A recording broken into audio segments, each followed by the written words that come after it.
Hello, Mark Red Larson here for the Dreamcatcher podcast. Thanks for joining us. Today, my guest is my wife. We haven't done one of those for quite a while. Actually, we are out here having some kind of a fancy coffee and some cookies. Experimental cookies. Yeah. I don't think I'll need They're all them right. again. They taste healthy. They are healthy. That's part of the problem. But no, actually, it's been an interesting day. It got us. We tried numerous places to do the podcast, and we finally ended up back home on our walkout, which has worked out great because it's actually a beautiful afternoon. I mean, I'm actually wearing shorts, and it's nice and warm. It feels great. Had some great rain, and things are greening up, which is strange in November. We noticed a yard that was really green. Yeah, I think there's a few chemicals on that one. Maybe, but by now you usually I know, but it was getting brown. Almost after. Yep. So, but today we've been. I know we've been over this subject before, but it's living in the moment. It is something that Cheryl and I noticed quite a lot. That most people in the United States don't live in the moment. One thing we noticed right away in Italy last year was most people do live in the moment, much more than we do here. And we were out and about this morning, and they're always in a hurry. Wherever you were at, they're in a hurry, even here in Nebraska. And the thing is, most of the people, I don't even know if they know why they're in a hurry. It's just like if somebody's going, let's say, the speed limit, and which ticks most people off because it's like, you can go 5 miles an hour, you can go 10 miles an hour over. It's like, why would you want to? Why should you have to?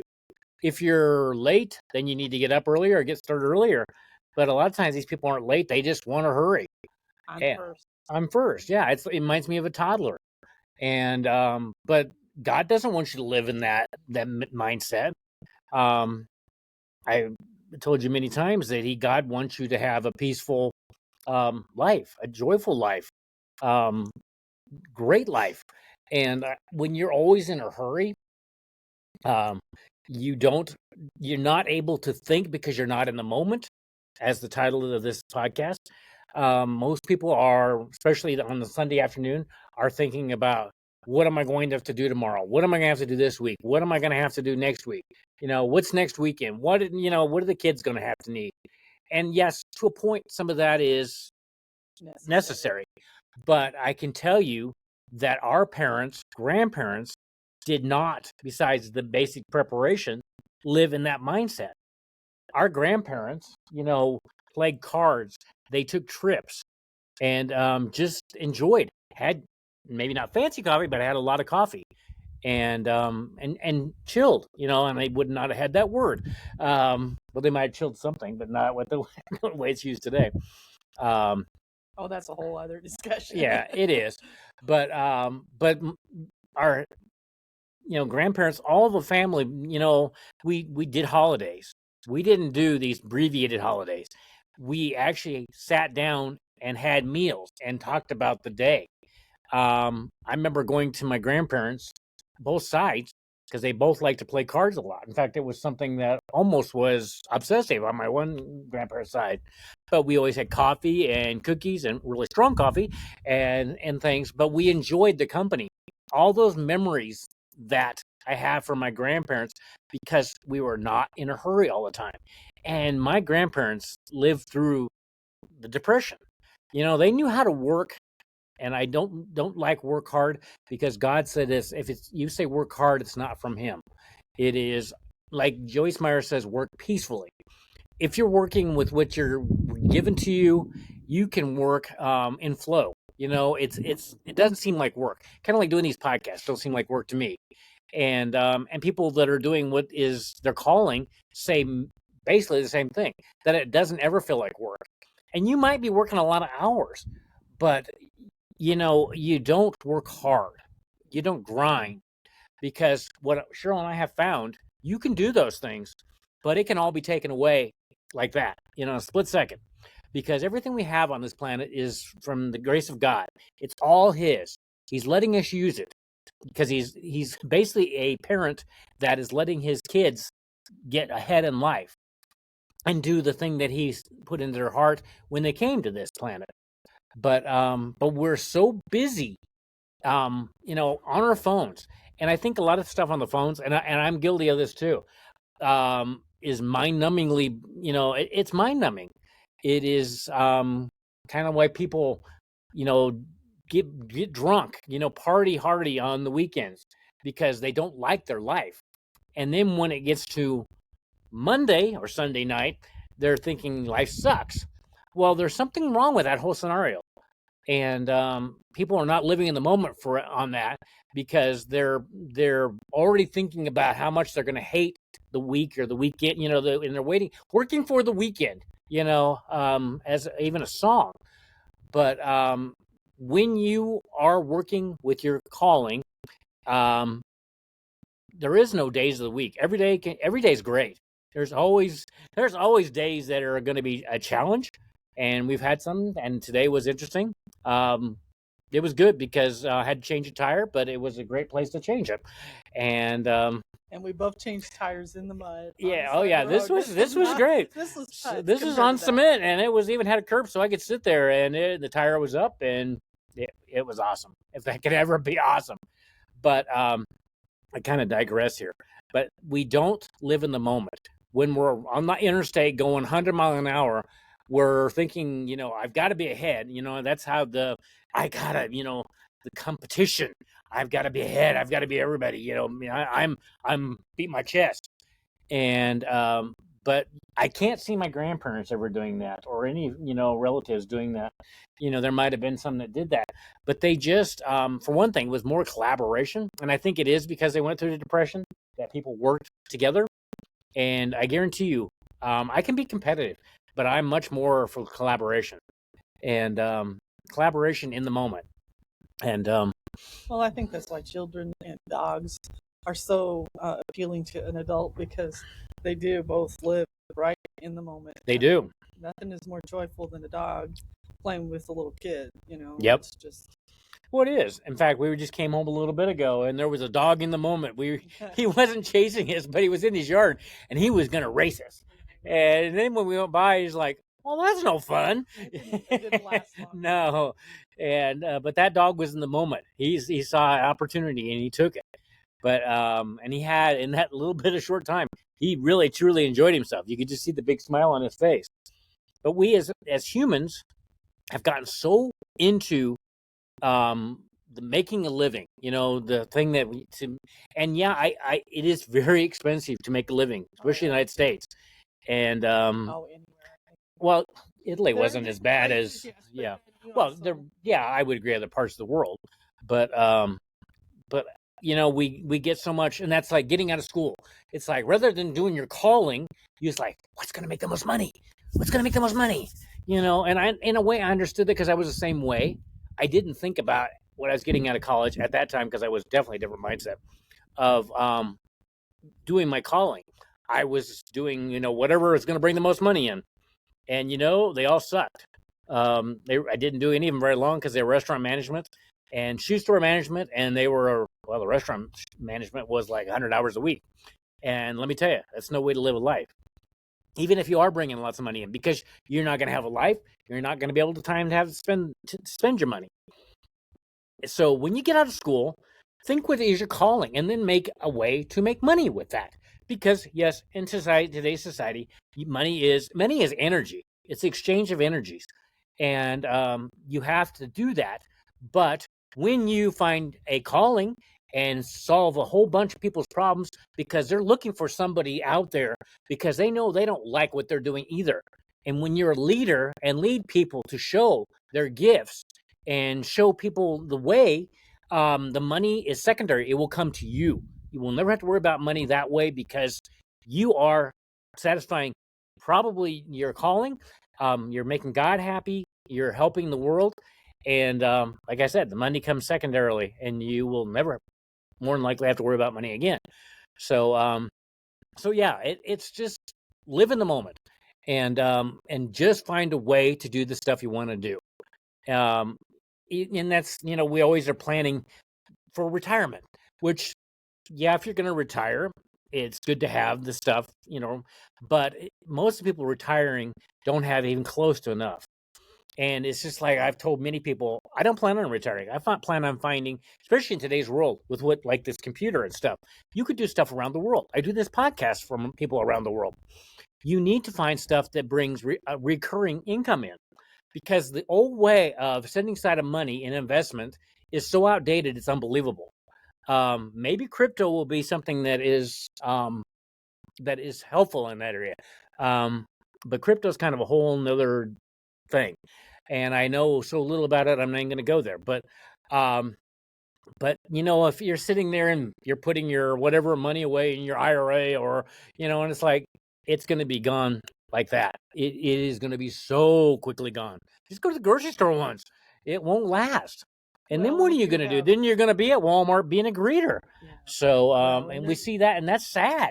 Well, there's nothing wrong with that. If that's something to Well, get the people out of the I house, have no and problem with that reason. they're doing Yeah, an I think honest that's thing. cool. When, But yeah, it's hard to say but that most of that's these a bad people thing. are doing it like the one gentleman I'm thinking of at this Walmart that we go to a lot. He is basically in pain all the time. He's got a cane, and I think he has no other choice.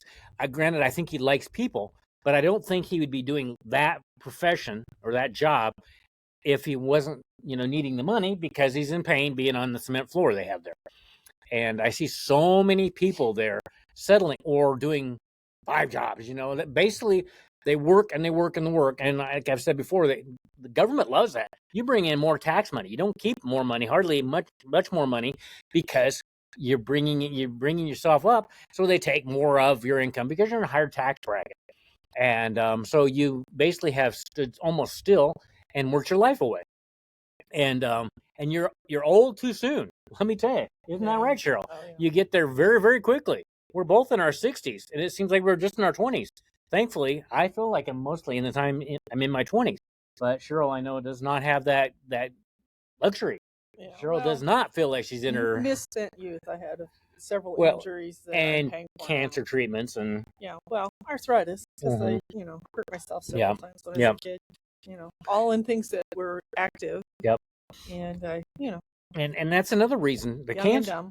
Well, I think we all do that. Yeah. But you need to be in the moment, because you never know when, like Cheryl back in 2015, 2016, found out she had cancer. Then it changes everything, because all your plans go out the door or window, whatever you want to do.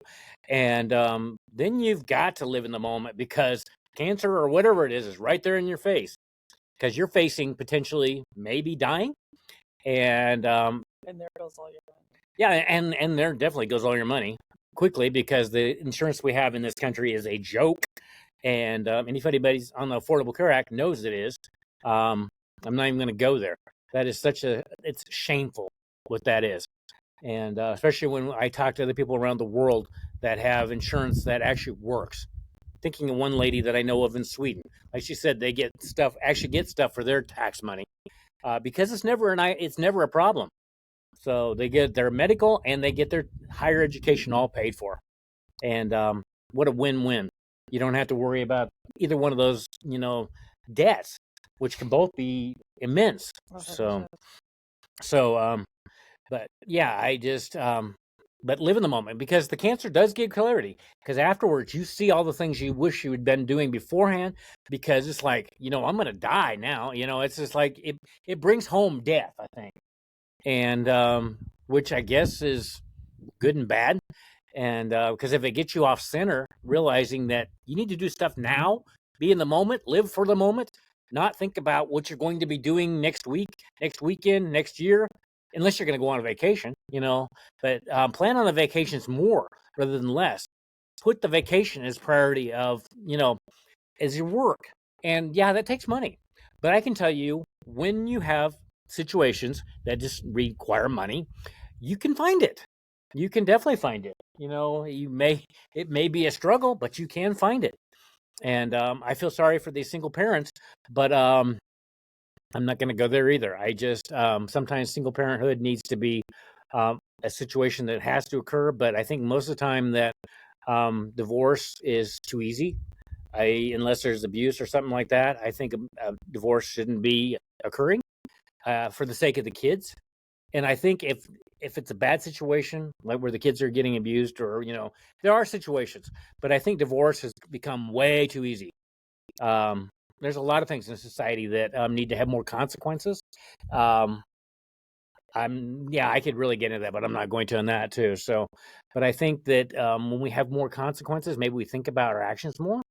Um, but getting back to living in the moment. So I'm gonna have another swig of coffee and just kind of sit back here and just. But yeah, be outside doing a podcast or whatever it is. Be outside.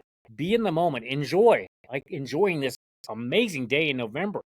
But we could be getting ready for tomorrow. We could be getting ready for we could be on our phones, and doing that, and all missing out on stuff like this. And this is really awesome in November in Nebraska, and so it's just we cause a lot of our own problems because we're not in the moment by speeding, hurting ourselves. People, they get stupid when they're on the roads.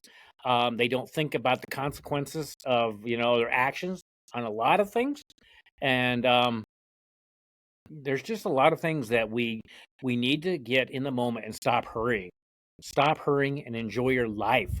This is what you have.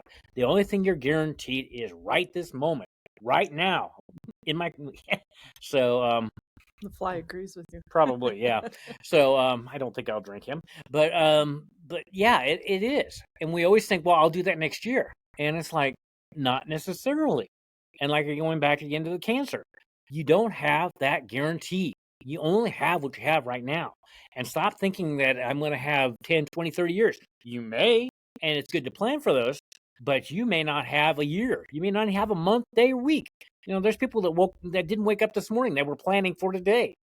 And we need to get that into our mind that you only have now. Celebrate now and stop being in a hurry, because these people are going to be in a hurry until the end. I hope it doesn't end that they have a wreck or a crash or something like that, but they're going to have an end, and it's going to be too late. They're going to be crippled up. They're going to be not have saved enough money. They're going to be in a hurry to their end. And I know I have said this many times just because I care. And you cannot catch your dreams if you're not doing stuff in the moment. Because most people, their dreams, why I started this podcast, most people do not catch their dreams. Most people don't. Most people don't take action. They might have the best of intentions, but they don't do it. And that is pretty much what everybody does in the world when they're in a hurry. They have the best intentions of starting, a better diet, going to the gym, going and doing whatever it is they really want to do as a dream, looking really buff or, really gorgeous. But they don't do it because it takes work, it takes planning, and it takes not because it does not occur in a hurry. There's places that they can they try to make it, where they shorten the curve on those things. But in the long term, if you don't know how to diet, you're going to gain the weight back. You need to have the long term planning, not in a hurry, getting the weight off, getting healthy, whatever it is. The dream, you have to plan for the dream and don't do it in a hurry. So, just like when Cheryl made these cookies, she had to plan how they were going to be made, how long it was going to take to cook them, how long they had to cool. And there's a lot of things. Even this coffee, there's always planning. And if you're in a hurry, you might forget one of the ingredients. It's just like when we're in a hurry, we forget. We're not in the moment. We're basically, a lot of times, I think, believe in survival mode, because it's like, I got to do this to get this much money. And it's like, you're chasing, and like I've said many times, and God's told me, you attract, you don't ever chase. And it has proven so much that when you put out there who you are, that the world, God will bring the people to you. Because when you chase things away.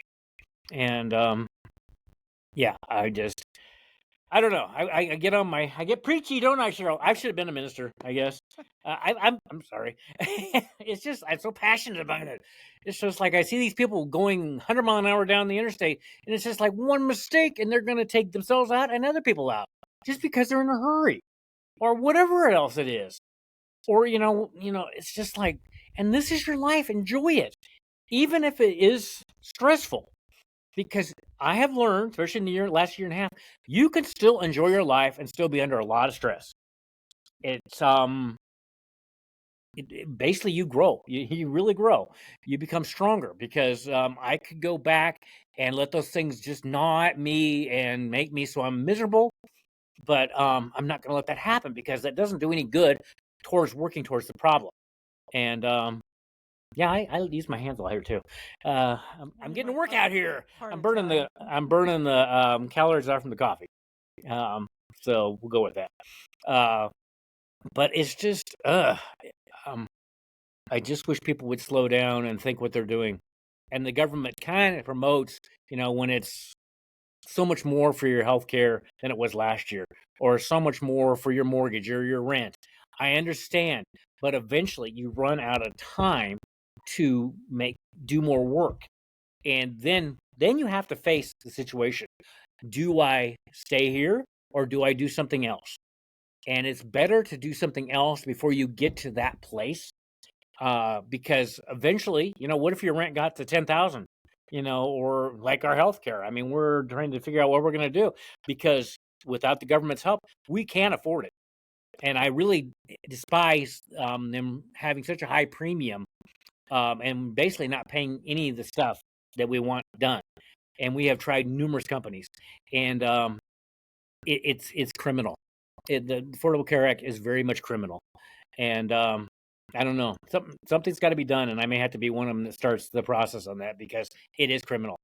And I I understood that to get everybody health care, but even the people that are at the very bottom of the income brackets are still struggling to get health care because they don't know what's going to be covered with.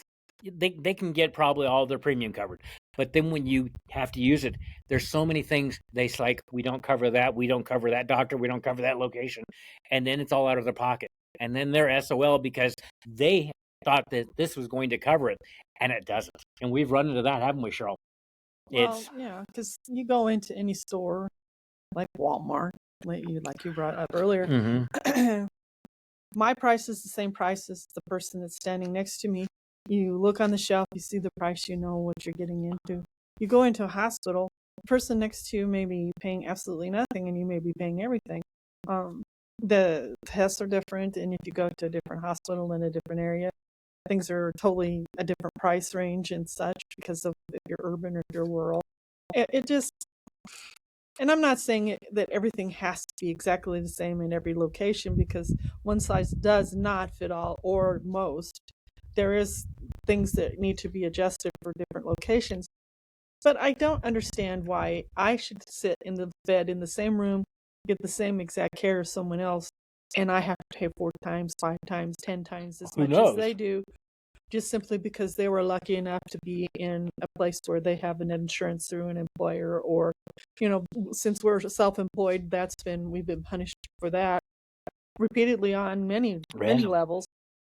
So it just, Well, and the lack of fairness, I think, is what really irritates me. Yeah, it's criminal. And just like this thing where they're having the Medicare thing right now, and it's like, call in because you might have more benefits if you're in a certain area. It's like, no, it should be the same wherever you're at. It should be the same for everybody. There should not be more or less. It should be the same for everyone. And no, there's so many things in this country that have to change. And I really don't know why we keep our Cheryl and I were talking about this yesterday. Why do we need our government in Washington, D.C. as we've had it? At one time it had to be that way because people were not able to voice, but we have our phones. We have this technology. We could all voice, what we want done. We really don't need representatives, expensive representatives that take kickbacks. Maybe we all need to, and it would take a lot of safeguards, but have our government be run by us all, because it's now possible, and people, if they don't have the technology, there'd be places where they could get, to vote, to do whatever, and basically you can go to their library. Libraries are amazing, but I don't know why we really need representatives anymore. I mean, I think maybe in state level we do, but as a federal, I think that it's time to stop having all this stuff going on and say we, the people, are going to decide what is done with this situation. And I mean, maybe still have a president, but I think actually Congress is kind of become irrelevant. And I don't know. This will probably get some people talking, but I don't see why we really need to have those people be elected and go there and get paid big pay and not represent us anyway. So why wouldn't we want to make a system where we can all voice our opinion, and there would be stuff that can handle all the people voting in this country. And if not, we need to design something because pretty much everybody has access to technology, so they can vote. And we need to have, it must be mandatory. You have to have an ID with a picture, no exceptions. It should have been a long time ago that way. I mean, Nebraska's been that way, and there's most of the central part of the United States is that way. But these states that don't have that make me think they're up to no good. I don't know what else there would be the reason why. Because they probably all have. I know they have to have IDs, driver's license with a picture on it. So what are they up to? And well, that's kind of off point. Of, it is. Live in the moment. Well, it is. Yeah, but I mean, I agree with that. But living in the moment is taking care of the stuff that's going on, and we're not taking care of stuff. No, I agree, but I thought that. But yeah, you need to live in the moment. Yes, I mean, I just get off topic also. Well, yeah. So yeah, you would. I could do a. I just need to be up on the pulpit, I guess. Well, we all have our own personal soapboxes, and those some of yours. Well, for me, living in the moment, sometimes that is harder. And I find that if you take a breath in and a breath out, that's the only thing I can really offer. Is if you're so stressed that you're, tense, to breathe in and breathe out. And the box breathing, I think I've talked about before, where you breathe in and then you breathe out on a rhythmic thing. It tells your body to kind of slow down and calm down, because I think, that's one of the things that we've all been taught all the way through school and into our work, and then you have to rush to get to home or to work, whichever. We all have been taught to constantly be in that mode, and it's not productive for you. It not isn't productive, really, not long term. For anyone. And so if we can take a breath in and breath out and just say, look at the clouds and see, I see a dog or a polar bear or whatever it is, something silly. It doesn't have to be that important, just to kind of ground yourself into who you are, what you are feeling. And I understand sometimes that's not the place you want to be, having been ill and being very, very ill. I didn't want to be in that place. I wanted to be somewhere else, out of my body and out of my head, just for respite. But if you're not sick, if you're not, if your kid comes up to you and asks you to look at their special picture that they've drawn, they're going to remember forever after you've gone, whether or not you did those things. And it was just a 2-second thing. And you were in the moment, because they're in the moment and they want to share their love of you with their artwork or their Lego thing or whatever it is. And so, like I say, that children and dogs, a dog, if they want your attention, they'll grab a hold of your, pant leg, or they'll jump up and say, hey, that is very much, I think, a lesson we can learn, that we need to slow down, take a breath, and look at what's in front of us. Amen. Because if we don't, it's like, what is that, Ferris Bueller? If you don't look around, you're going to miss it. Yeah. It's kind of. You will, and it's true. You will miss. Dating myself. Yeah. But just like we were at Menards a little bit ago, and they have their Christmas stuff out, and there was kids in there. Oh, they were. And they were very much adorable. In the moment. Yeah, and I would have been doing the same. I probably still do it. Yeah. But find me in the trees. No, I mean, I have always liked Christmas a lot. I'm very much in the moment of that. I'm very much in the moment of a lot of things. Probably more than a lot of people, because I have not really lost my inner child. And I don't foresee me ever losing it. And that's a gift. And I know people call it's like childlike or childish, whatever it is, and it's like, thank you. And because I think that's a compliment, and they probably didn't want to give it to me as a compliment, but don't ever grow up. It's a trap. And yeah, you may have to live, responsibly or whatever, but you don't have to live like most adults do, because most adults are not happy at all. And that's why they're working for the weekend. That's why they dread Monday. That's why they dread Sunday night. So, but I think on that, I think the podcast is, even with all my off-topic things, has gone on long enough. So, thank you for joining us on the Dreamcatcher podcast. And until next time, take care.